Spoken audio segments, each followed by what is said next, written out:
The hadith literature implies the standardization by Uthman was completed in his time in 651 AD, and from that point on there was only one Quran universally read by all Muslims.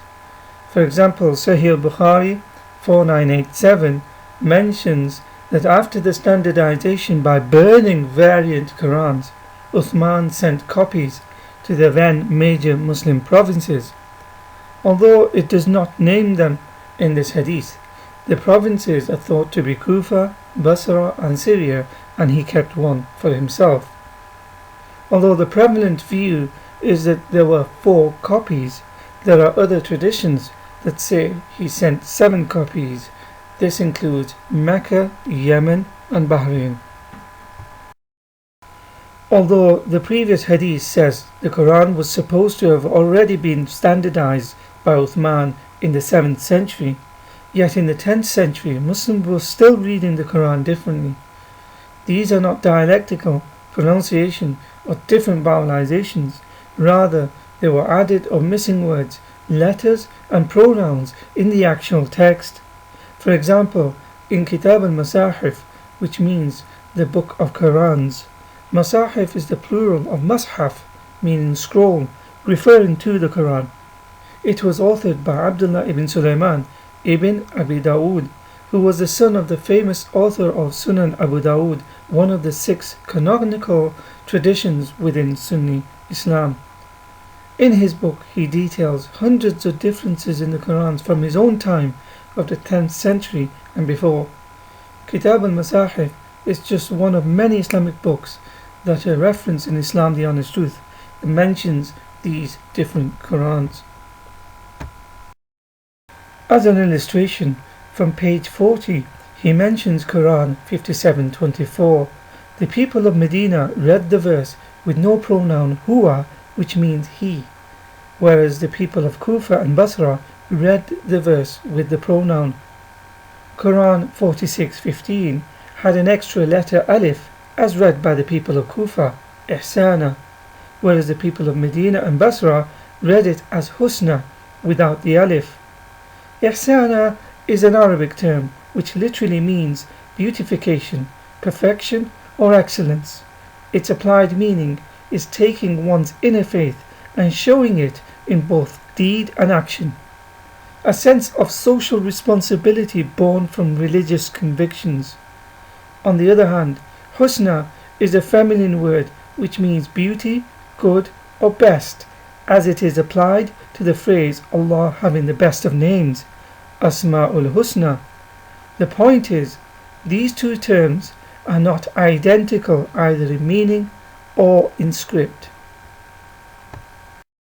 For Quran 36:35, the attached pronoun hu, meaning his, was not read by the people of Kufa, whereas the people of Medina and Basra did. Quran 23:87, the preposition li, meaning for, is missing when read by the people of Iraq. The next 2 verses Ibn Dawood in his Kitab al-Masahif groups together. For Quran 42:30, he explains the people of Hijaz, Arabian Peninsula, read the verse without the extra connector fa, which indicates an immediate consequence. The people of Iraq read it with the connector. For Quran 43:71, the people of Iraq did not read the conjunction ma, which means whatever. Its purpose is to connect clauses. However, the people of Hijaz, Arabian Peninsula, read it with the conjunction. Note, so far what is evidenced is that these are not dialectical, diacritical or pronunciation differences with the original skeletal text of the Quran intact, as modern Muslims claim, by simply explaining the differences away as qiraat or ahruf. Rather, these differences are extra letters and words in the text, or missing depending on the viewpoint of the Quran. In all cases, it has the ability to change the meaning and the construction of the text. From page 51 in Kitab al-Masahif, Ibn Abu Dawood mentions Muhammad's close companions having very different Qurans. For example, the very first chapter of the Quran, in Umar's Quran, he read it without the relative pronoun alladina, which means those, as it is read in today's Quran. Instead, Umar read it with the word man, a subject pronoun, and instead of wala, which means and not, indicating negation, he read it with the preposition ghayra. Ali read Quran 2:285 without the words from his Lord min Rabbihi, which is included when compared to today's Quran. Instead, in its place, Ali read it with the extra words and believed wa amana. For Quran 589, Ubay's Quran had the extra words mutatabi'at, which means consecutive, which is not found in today's Quran. Also, Ubay's Quran had different wording for expiate for oath, which he read as kafaratul yameen, meaning expiation for oath. In today's Quran, it is read as kafaratu aymanikum, which means expiation for your oaths. For those who say these are only minor differences with a single word, letter or pronoun difference, consider Ibn Abbas's Quran 2:158. It has the extra negative word la, meaning no or not. Indeed, it is a small word, but it does have the capacity to drastically change the meaning of any sentence. In this case, from to do tawaf, circumambulation, to not doing it. Abdullah ibn Zubayr's Quran 5:52 has the extra word fasaq, sinners, that is missing from today's Quran. Aisha's Quran 33:56 has an entire sentence, those who pray from the first ranks, which is missing from today's Quran. Hafsa, Aisha and Salama's Quran 2:238 had the extra words Asr prayer, which is not in today's Quran. From page 54 onwards, Ibn Dawood mentions many differences from Abdullah ibn Masud's Quran when compared to today's Quran, bearing in mind he was supposed to know the Quran the best, as mentioned in part 1 of the series.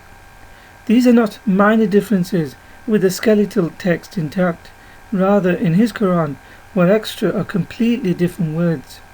There are too many to mention, but as an illustration of some of these, consider Quran 440, where he had a completely different word, namla, meaning ant, in his Quran, whereas today's Quran says dharra, atom or grain. For Quran 2:198, he read the extra words fi mawasim al-hajj, in the Hajj season, which is missing from today's Quran. For Quran 2:229, Ibn Masud read it as they all fear, yakhafu, whereas today's Quran it says they both fear, yakhafa.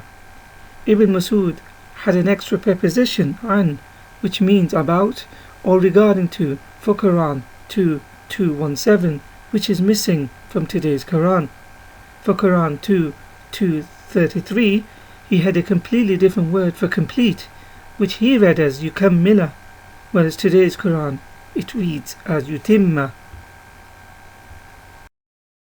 For Quran 21:82, Ibn Masud read a singular verb for diving, yaghus, therefore he had a singular verb for work, ya'malu. Today's Quran, it is in the plural for both verbs, yaghusuna and ya'maluna respectively. Ibn Masud's Quran 27:22 had an extra letter ya, as the verb wait was read in the present tense, fayamkuthu.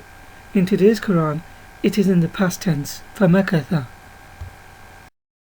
In Ibn Masud's Quran 35:40, the word for proof, bayina, is in the singular, whereas today's Quran, it is in the plural, bayinat, proofs.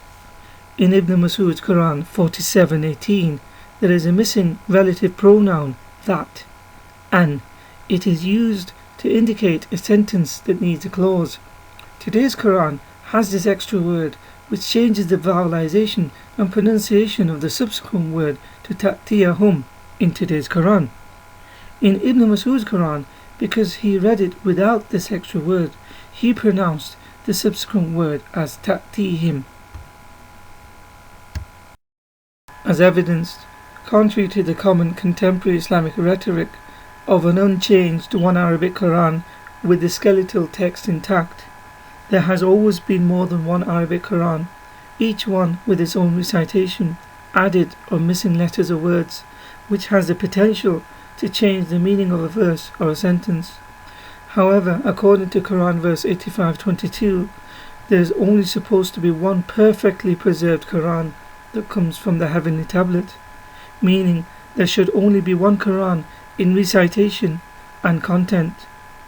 All these Qurans cannot all be recorded and preserved in the heavenly tablet, as some of these Qurans have extra words and letters.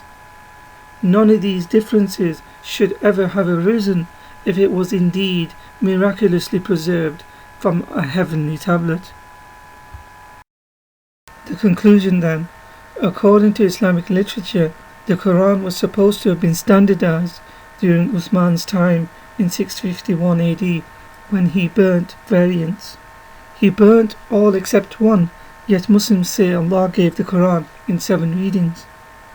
Nonetheless, Uthman cannot have been successful, because during the 10th century, Muslims from different provinces were reading the Quran differently. These were not dialectical vowelizations or pronunciation differences, rather extra letters, words and pronouns in the actual text. Muhammad's close companions read the Quran differently from one another. The Quran claims it is preserved in the heavenly tablets, but all these Qurans cannot be preserved, as some of them have added or missing letters and words. Modern Muslims make the claim that the Quran has been preserved to the dot, with no additions or deletions. This is clearly not the case, and early Muslims such as Ibn Dawood and others never made this claim.